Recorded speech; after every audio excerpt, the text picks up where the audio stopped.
السلام علیکم ورحمۃ اللہ وبرکاتہ۔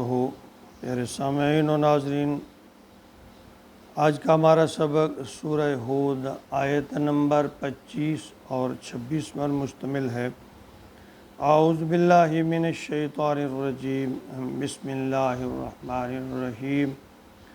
وَلَقَدْ أَرْسَلْنَا نُوحًا إِلَىٰ قَوْمِهِ إِنِّي لَكُمْ نَذِيرٌ مُّبِينٌ اللہ تعبدوا الا اللہ انی اخاف علیکم عذاب یوم علیم۔ سورہ ہود کے اس حصہ میں ایک بار پھر انباء رسل کے حوالے سے ذکر ہے۔ انباء نبا کی جمع ہے، جس کا مطلب ہے خبر یا بڑی خبر، اور رسول کی جمع ہے، یعنی اللہ کا پیغام پہنچانے والے۔ انبیاء رسل سے مراد مشہور 6 انبیاء کا یہاں ذکر ہے۔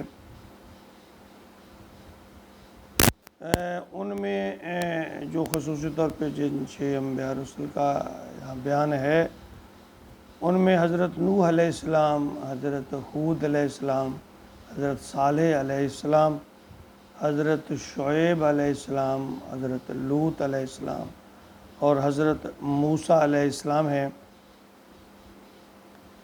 پہلے حضرت نوح علیہ السلام کا تذکرہ ہے، اس کا تھوڑا سا تعارف ہو جائے۔ آپ کا جو زمانہ ہے وہ حضرت آدم علیہ السلام کے 2000 سال بعد کا ہے۔ حضرت نوح بین النہرین، یعنی یہ علاقے کا نام ہے، اس کو انگریزی میں میسوپوٹیما کے علاقہ یعنی علاقہ کہا جاتا ہے۔ اس علاقہ کی طرف آپ کو بھیجا گیا۔ یہ علاقہ دریا دجلہ اور فرات کے درمیان موجودہ عراق جو ہے اس میں واقع ہے۔ اس میں دنیا کی قدیم ترین تہذیبوں کا یہ گہوارہ ہے۔ حضرت نوح علیہ السلام نے 950 سال تک تبلیغ کی، اور روایت میں آتا ہے کہ 80 لوگ ایمان لائے۔ یہ قوم بتوں کی پوجا کا شکار تھی، اور جن بتوں کو یہ پوجا کرتے تھے ان کے نام قرآن پاک میں آتے ہیں: ود، سوا، یغوث، یعوق، نصر۔ تو اس کا پس منظر کچھ یوں ہے کہ حضرت نوح علیہ السلام کی قوم میں نیک لوگ تھے 5۔ ان کی وفات کے بعد ان کے عقیدت مندوں نے جو شیطان کے بہکاوے میں آ کر ان کی مورتیاں، ان کے مجسمے، تصویریں بنا کر اس جگہ پر نصب کر دیے جہاں وہ بیٹھا کرتے تھے، اور کہا یہ گیا کہ ان کی موجودگی میں، یعنی ان کی عدم موجودگی میں ان کی یہ تصاویر یا بت جو مجسمے ہیں، یہ ہمارے اندر ذوق عبادت یا شوق عبادت پیدا کریں گے۔ تو اس طرح بعد میں آنے والی جو قومیں تھیں وہ ان کی تعظیم اور غلو میں اس قدر آگے چلے گئے کہ انہوں نے ان کی پوجا پاٹ شروع کر دی، ان کو معبود سمجھ لیا، اور مجلسوں بیٹھکوں میں ان کی تصاویر جو ہے تبرکن لگانی شروع کر دی۔ جس طرح آج بھی کچھ لوگ ہیں کہ اپنے پسندیدہ شخصیتوں کی تصویریں تبرکن گھروں میں، دکانوں میں آویزاں کرتے ہیں۔ تو حضرت آدم کے بعد حضرت نوح پہلے نبی ہیں جن کو اللہ نے رسالت دی۔ تاریخ میں 313 رسول کا تذکرہ ہے، باقی سب نبی ہیں۔ تو حضرت نوح علیہ السلام کا سلسلہ سب 9 واسطوں سے حضرت آدم سے جا ملتا ہے۔ قرآن مجید میں حضرت نوح کا ذکر 43 مقامات پر آیا ہے۔ تو بعثت سے قبل تمام قوم بتوں کی پوجا کا شکار ہو چکی تھی، خدا کی توحید کو بھول چکی تھی۔ تو دوسرے انبیاء رسل کی طرح آپ نے بھی تبلیغ کا آغاز توحید سے کیا۔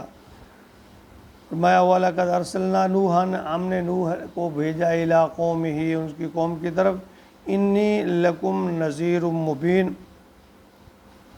کہ وہ ڈرائے انہیں، کھلی یعنی خبردار کرے یعنی نوح علیہ السلام جب ان قوم کی طرف گئے تو انہوں نے کہا کہ میں بھیجا گیا ہوں تمہاری طرف اس لیے کہ میں تمہیں خبردار کروں، تمہیں ڈراؤں، اللہ تعبدوا الا اللہ، کہ تم نہ عبادت کرو مگر صرف اللہ کی، انی اخاف، میں ڈرتا ہوں، مجھے خوف ہے، ڈر ہے، علیکم، تم پر، عذاب یوم عظیم، تم پر قیامت کے دن کے پر عذاب کا، یعنی تمہارے جو اعمال ہیں، تمہاری جو روش ہے، اس کے سبب مجھے ڈر ہے کہ قیامت کے دن تمہیں عذاب ہوگا، مجھے اس چیز کا ڈر ہے، میں تمہاری اصلاح کے لیے آیا ہوں۔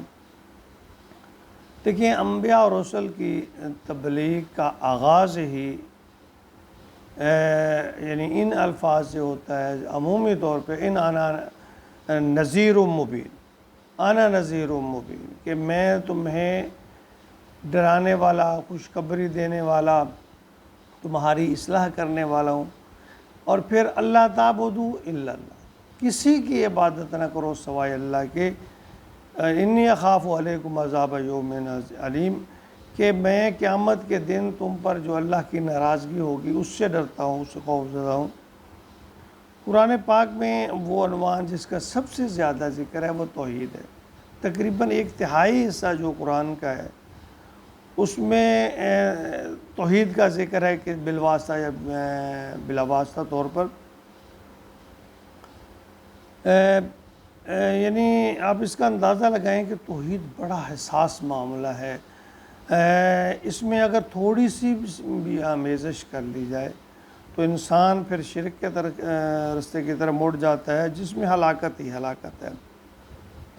توحید اور شرک کے جو ہے نا یہ روش، اس میں بہت باریک جو فرق ہے اس سے بھی احتیاط کرنی چاہیے، کہ شرک اللہ کو بالکل پسند نہیں ہے، اور سب سے ناپسندیدہ عمل جو ہے اللہ کو شرک ہے، اور اس کے بارے میں قرآن پاک میں متعدد آیات ہے کہ اللہ باقی گناہوں کو اگر چاہے گا تو معاف کر دے گا، لیکن شرک کو ہرگز معاف نہیں کرے گا۔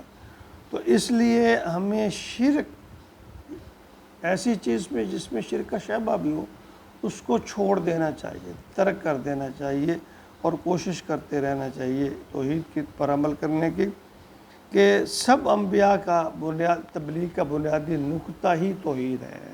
اللہ تعالی ہمیں توحید پر عمل کرنے کی توفیق عطا فرمائے اور شرک کے محفوظ رکھے، آمین یا رب العالمین۔